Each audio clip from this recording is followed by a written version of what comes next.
घी के दो व्यापारियों की दुकानें एक दूसरे के बराबर में थीं। एक दिन उनमें से एक व्यापारी ने दूसरे से 500 स्वर्ण मोहरें उधार लेने की सोची और अपना कर्ज बिना किसी परेशानी के चुकाने को कहा। लेकिन जब कर्ज वापस करने का समय आया तो उसने ऐसा करने से मना कर दिया और ये भी स्वीकार करने से मना कर दिया कि उसने उससे रुपये उधार लिए हैं। वह व्यापारी जिसने धन उधार दिया था वह न्याय के लिए बादशाह के पास गया। बीरबल को हमेशा की तरह न्याय करने को कहा। बीरबल ने दोनों को बुलवाया और दोनों की कहानी सुनी। बीरबल ने दोनों से 10 दिन का समय मांगा और दोनों व्यापारियों को घर भेज दिया। समस्या पर गहन विचार के बाद बीरबल ने तेल के 10 टीन मंगवाए। हर टीन में 10 किलो तेल था और उनमें से 2 टीन में बीरबल ने सोने के सिक्के डाल दिए।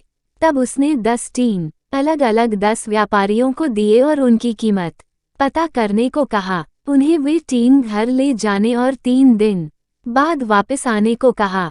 बीरबल ने सोने के सिक्के वाले दोनों बर्तन घी व्यापारियों को दे दिए।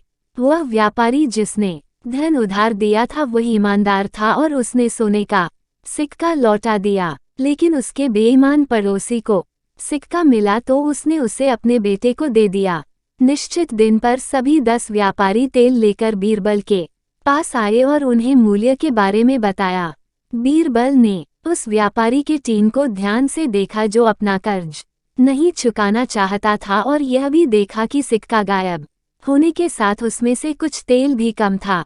जब बीरबल ने इस बारे में पूछा तो व्यापारी ने जवाब दिया कि जब मैंने इसे परखने के लिए गर्म किया होगा ये तब कम हो गया होगा। बीरबल बोले, अच्छा ये बात है, चलो मैं देखता हूँ, मैं अभी वापस आता हूँ। ऐसा कहकर वह अंदर गया और अपने एक नौकर को उस व्यापारी के घर जाकर उसके पुत्र से सिक्का लाने को कहा।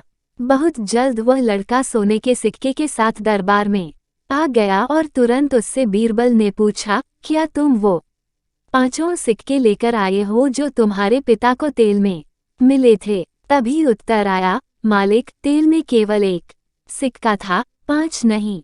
बीरबल ने तब व्यापारी से कहा, जब तुम 1 सिक्के के लिए बेईमानी कर सकते हो जो मैंने तेल के डिब्बे में डाला था वह इसके साथ तुमने उसमें से कुछ तेल भी निकाल लिया और गर्म करने के कारण तेल कम होने का बहाना बना दिया, तब तुम 500 सोने के सिक्कों के लिए सच क्यों बोलोगे जो तुमने पड़ोसी से उधार लिए थे? अब तुम्हारे पास कहने को क्या है?